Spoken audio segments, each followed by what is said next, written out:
Good morning, Sri Lanka. We have once again a very special guest and a very illustrious guest with us here in the studio who needs no introduction whatsoever.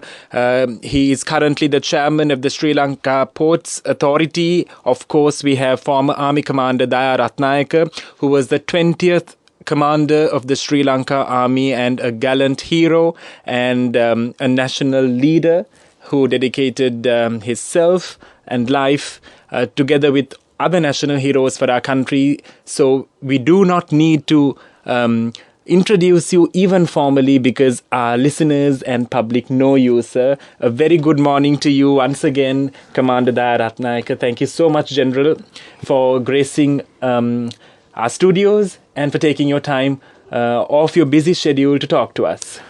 Thank you, Mario. It's a pleasure, and thank you so much for the nice introduction. Yeah. And like we were speaking to Admiral Professor Columbage as well, and you mentioned yourself that you listen to the radio, so that gives us a lot of happiness. Of course. Radio being our lifeline.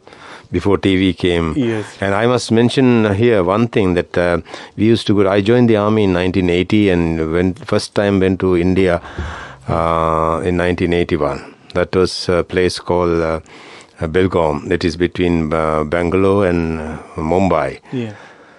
So I was doing a commando course. So we were running all over the country. Yeah. So wherever we run, wherever we go, and we were listening to Sri Lanka Radio, Sri Lanka Broadcasting Corporation in India. So 82 I went, 84 I went, 86 I went. Yes. It was the case. And it is less now, so we have to increase that from here. This is a small thing I just want to mention. Yes, thank you so much, Jenerel, because it gives us a lot of happiness that we, in our little small way, as we mentioned, in a small studio behind a small mic, we are at least doing something for our forces, for our national heroes, for our servicemen and women, at least giving you some pleasure, some form of entertainment, especially when you are abroad and when you are out of Sri Lanka, at least giving you a bit of memory of home. So thank you for that. Thank you. You're welcome. As the chairman of the Sri Lanka Ports Authority, sir, you have a mammoth task which you are currently, that you have undertaken and that you are undergoing as well at the moment in the COVID-19 pandemic. Could you please explain to our listeners the role and function of the Sri Lanka Ports Authority at the moment during this pandemic? Thank you, Mario, for the opportunity. And I must tell you, Port Authority, the port per se, is one of the key pillars of our national economy. Yeah. And not only import and export, there are so many other areas that get involved with the ports and Ports Authority. So it affects the social, political, and economic activities of a country. Yeah. That's how it is. That's why I say it's one of the major pillars in our country's economy, social aspects or political aspects or any other thing for that matter. So to the economy, what we are doing is great, and you know that the best period of our port history was the period between 2005 and 2015. Yeah. And I must say here, the darkest period in our port history was the period from 2015 to 2019. And with that, we have now taken over this, and it's with the new vision, from our leader. The first time I was told by all our past chairmen and so many senior officers I spoke to, and they all say, this is the first time that I was given the job of Port Authority, and with the job, I got a piece of paper. That's the vision, the mission, all that was explained. Yes. And the short-term objectives and mid-term objectives and long-term objectives are given to us. Yes. So that shows the leader of our country has gone through this extensively in a detailed manner, has gone through, and he has studied the port and the opportunities that we have with its service. And after studying that, he gave us guideline how to go ahead in the short, long, and mid-term basis. Yes. That is how the Port Authority at this moment of time, we are doing a great service. Though the other entry points to Sri Lanka, like airport, is closed, we all know that. Yes. But port was not closed. Yes. 24/7 we are working.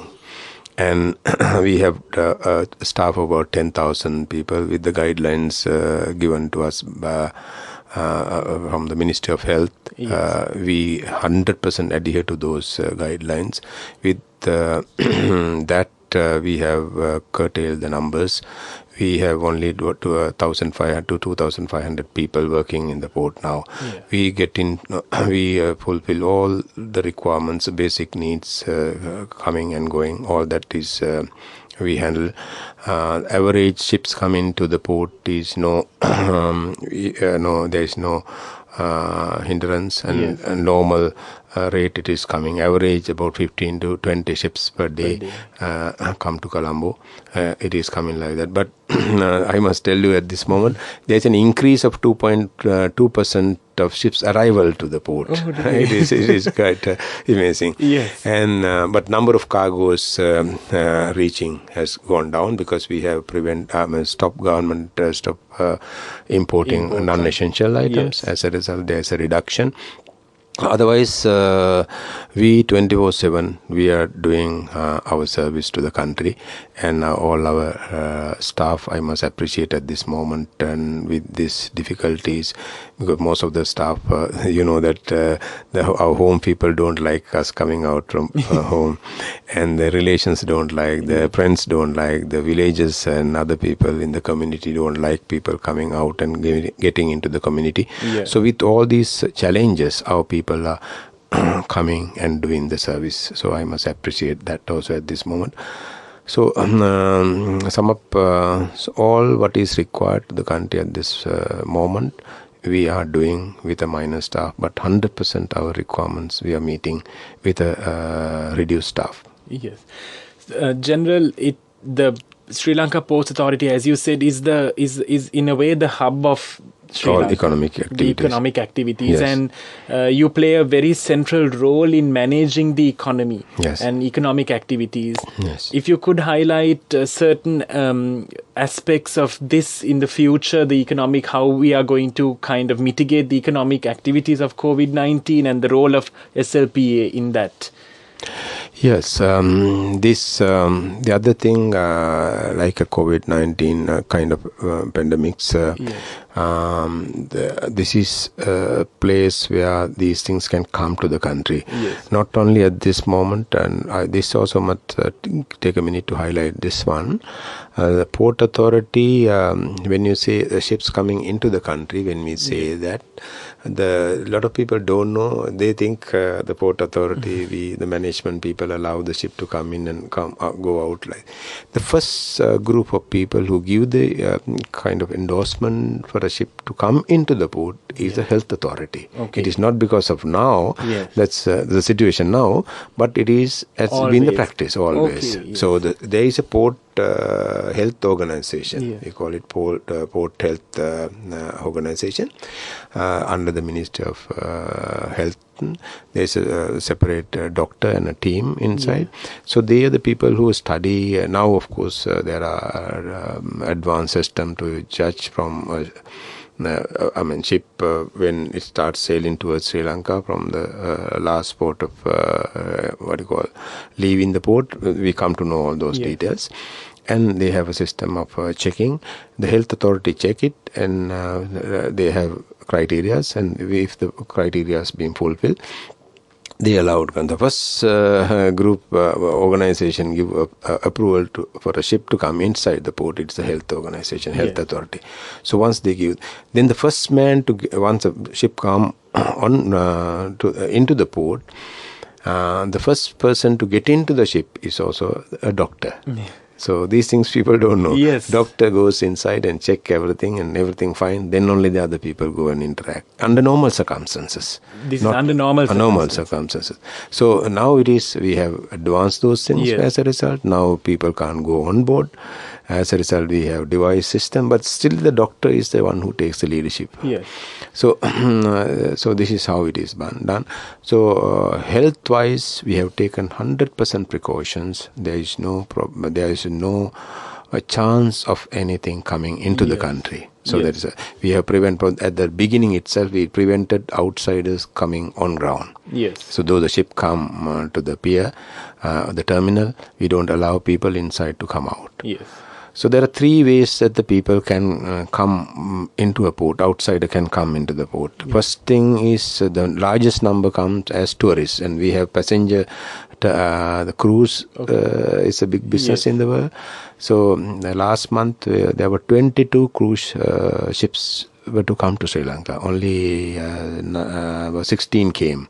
Because, That's very interesting to note, Jenerel, because a lot of us think that tourists come only through through the airport and only by plane. So thank you for pointing that out. If 22 ships, average the numbers they carry, the tourists only, say in the ship, they from 350 to 5,000. Numbers they come. So number of ships came, it's about 4,000, 5,000 passengers on board. Ships came into Sri Lanka. So this is how. Even now they come, but we don't allow them to come. So generally, you're not only handling the staff at SLP or the cargo, but you're also handling all of these tourists as well. Yes, tourists. Then the other method, people come in a normal cargo ship. Cargo ships carry only a small number, like 15 to 20, 25. That's basically the number inside a cargo ship. People, so we won't allow them also to come out now. The other group is, that about 6 nautical miles away from Sri Lanka, the international shipping route, around 6,000 to 7,000 ships per month passing by. So as we have a system of serving them. There is a system of people coming on ground and joining ships. This crew changes here take place. Sri Lanka is kind of a place, lot of key hub like. So these are the three ways that the people can come. So we have developed health system. Still those crew changes take place. That's a big business. So this is happening. So but we have taken 100% precautions, and the Navy and other health authority and so many other people get involved, immigration and other people get involved in dealing with this. So we have system, device, normal protocols being done. So it's happening fairly well. So these are the things I must mention. Apart from cargo coming and going out, import and export, apart from all that, these things are happening with the port. We will get back to that, Jenerel Rathnayaka, but just another question as to, since you very interestingly pointed it out, a lot of our listeners, a lot of our public doesn't know the vast amounts of humans or these tourists that are coming in. Is it the same in terms of tourists or citizens going out on ships? Is it or is it less, Jenerel? Citizens, Sri Lankans joining in passenger cruise is very less. Very less. It's very minimal. But passengers from Sri Lanka joining into the ships coming is a system. Tourists who come, this system, some people come by to Colombo and join ships, cruises from Colombo port. So that is the thing. Some people get down here, get into the airport and go out to their own destination. So this is the system it is happening. And this thing I must mention here, Gold Port being identified as one of the tourist hubs here. So we have developed a master plan to develop that place, and His Excellency President approved the plan recently. And with this we are going to develop within next 3 to 4 years. It will be developed. Once it is developed, it is going to be about 10-15 times bigger. The Gold Port going to be, and it will be a huge hub of tourists. There will be a lot of yachts coming in. There are now we are planning to develop one small yacht marina in Gold Port, but there will be the entire port can be used as a yacht marina. It will be one of the biggest yacht in the region for yacht. Then cruise ships, not only one, number of ships can come in once we develop this. It is going to be a huge hub of tourism in Sri Lanka, and it will be a landmark development for Gold region and for the country as well. Once we develop that, it is in the pipeline now, and within next 3-4 years it will be developed. We are in session with General Daya Rathnayaka, the chairman of the Sri Lanka Ports Authority and former commander of the Sri Lanka Army as well. And General Daya Rathnayaka, you wanted to give a very special message to the people listening in terms of clearance and in Yes. terms of the Sri Lanka Ports Authority's role and how we as citizens and even the business community can assist the Sri Lanka Ports Authority in this endeavor. Yeah, assistance Sri Lanka Port Authority plus the country. Yes. So we have an opportunity there are a large number of container ships sailing around, Yes. and there are since some of the ports around us being closed, Yes. there is a huge opportunity for us to get outside containers into the port and store them for a particular period of time. Yes. So this is an opportunity with this corona issue came. Some of the ships are being not allowed in to some of the ports around. Yeah. So as a result, we have this opportunity, large number of inquiries coming in. So we can't get large number of containers. As a result, that we have Sri Lankan containers. Our people have the organization have imported lying in the Ports Authority premises. All our we have a capacity of storing about 30,000 containers inside the port.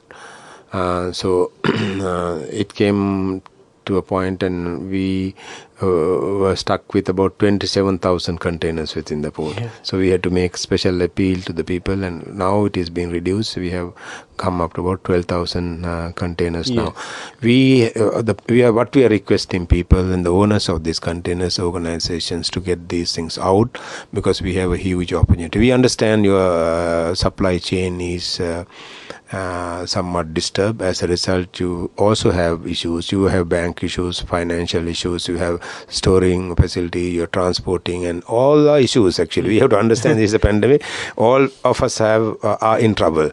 So this is a time that you need to show your leadership. You have to find out and take these challenges into you and take solve these issues and get these containers out from the port. This is FCL containers, we call full container. Yes. Then we have LCL, less than container loads. LCL is the biggest problem right now. Those who have imported stuff in LCL containers, we request you to come and get these clears. We have 4 storehouses. Those 4 stores are jam-packed and full. As a result, 1,500 containers lying in the port, we can't open this. Once you, Mario, open a container of LCL, because if you have 20% item inside you take it, and when you come, I have to open it and give you. Then other 80%, we have to keep in the stores till the other owners come. Do you understand? Yes. So that is how the people have come and cleared things, and other people have not come. So they need backlog. There's a huge backlog. Huge backlog, and 1,500 containers for LCL is a huge amount. So here we request people and organizations, please come and get this clears. We have given you till 7th of this month.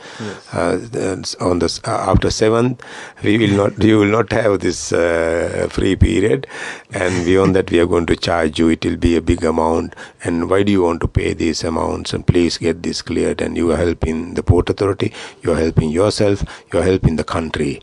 So we have an opportunity to get more containers from outside and earn something for the country at this difficult moment. Because earning with in dollars, these are high values, you understand.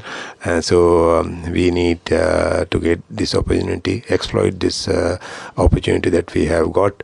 In order to do that, do a service by getting your stuff into your outside the gate, port area. We are requesting this from you. That is very important, dear listeners, and the general public tuning into the program as well.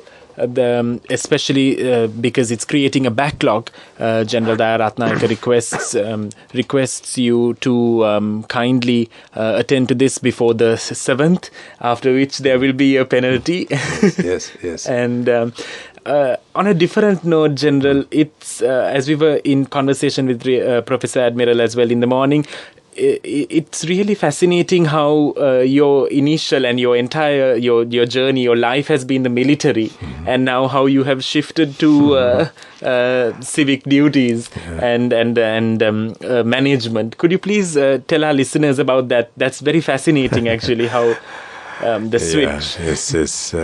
Actually, it's not a difficult task for a soldier. Soldier is basically organized or somewhat structured, trained and equipped to fit into any difficult situations that anybody faces, the country or organization or individually you face. So we have been trained, we have been organized, we have been structured to work in situations where the situation is volatile, complex, uncertain and with a lot of ambiguity.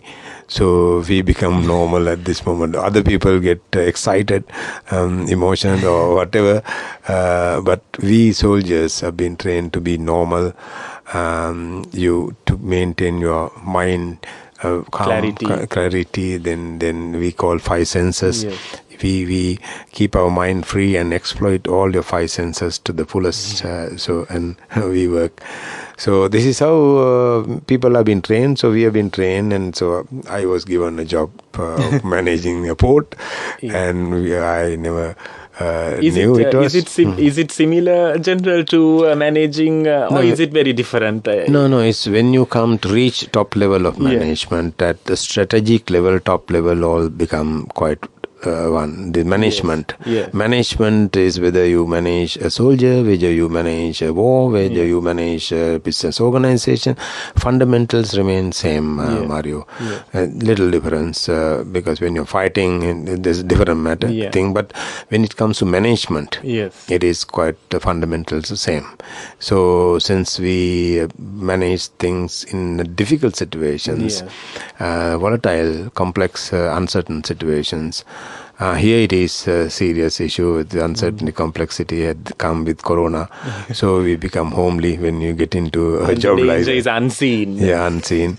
So we have always been. So we, so getting adopted into this kind of thing, it was not that difficult for me. Because port is also kind of a reflection of the country. Everything in a country is being reflected in a port. In the military also same. So you have, so how you manage it,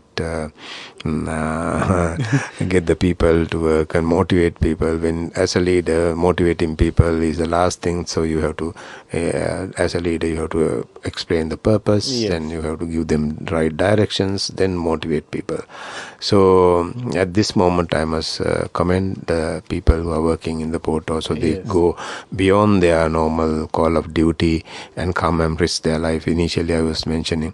So, and come and do that. So I appreciate it. Be with them. A leader must be with the people, especially during difficult times.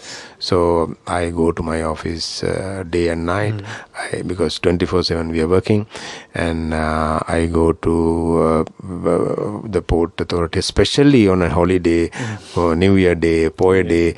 I go and be with them, have them with them meals. So all that keep them going. So this is how a leader at this moment must work, and this is how we get adapted into these things. Yes, thank you for highlighting that, General, because most of us have this image of you and of the military, and in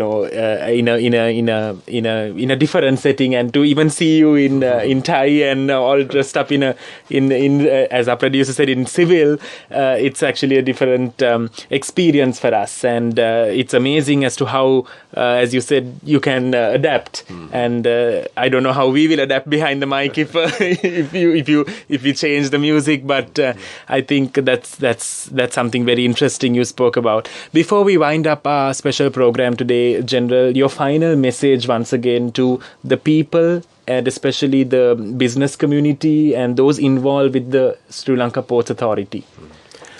Yeah, this is a special moment, and these difficult moments are basically given to us by nature to see how we are working.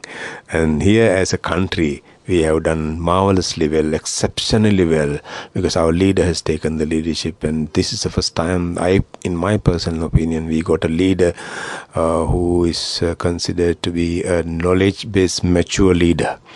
he sees it. He sees in advance knowledge with mature leader. So he has a vision. He has the experience of doing things, and he has the experience of getting things done. That's a leader. So we have a leader like that. So we have this opportunity. We have shown beyond a reasonable doubt to the world that we are far better than many of the other countries. So how we have managed. As a result, we have got a brand name for Sri Lanka. Yes. Very good brand name, Mario, you must be knowing. So people outside are talking about, we have 2.6 million Sri Lankans living outside. All of them want to come back now.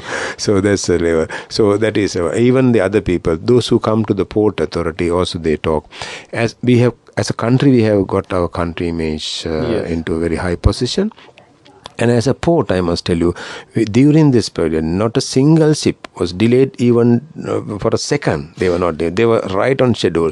I don't know how people, other times there are some other delays, complaints, but not a single complaint from the people who get the service from Port Authority. This is something that I commend. So people have, at during difficult time, we as country, we have done marvelously well. So this is something, this success, we have to exploit this success. Once you get a success, it is, if you don't get it exploited, so this is a moment that we have shown how capable we are, how what character of people we are. So all that, the strength, our religion, our culture, everything's a strong strength being demonstrated at this moment. So this is something that we have to go beyond. We got to work together. We have a leader, we have a good government. So we all together, we exploit the success that we get, and we keep our brand name going in our country. And in that way, if you can do that, we will have a very bright, good future for our country. Thank you once again. Thank you so much, General Daya Rathnayaka, the chairman of the Sri Lanka Ports Authority. But we know you as the former commander of the Sri Lanka Army. Thank you so much for taking time off your very busy schedule. As you said, you don't even allow a single second of a delay at the Sri Lanka Ports Authority. I think we might be delaying you. So thank you, and thank you once again for appreciating Radio Ceylon. As not that you are old, but when you said in your young days, you listened to us when you were abroad, especially in under-service circumstances. So we are happy that we were able to give back something in a little way to you and to our servicemen out there. So thank you very much once again, General Daya Rathnayaka, for coming to SLBC. Thank you so much for the opportunity, Mario. Thank you. And to the chairman and everybody, the SLBC. You're with Radio Sri Lanka. This was a series of special programs brought to you by SLBC. Of course, we have our senior producer Indira Navagamua, who is also Assistant Director of Administration at the SLBC, who made sure these programs ran smooth. And once again, thank you very much, General Daya Rathnayaka, for coming into our studios today.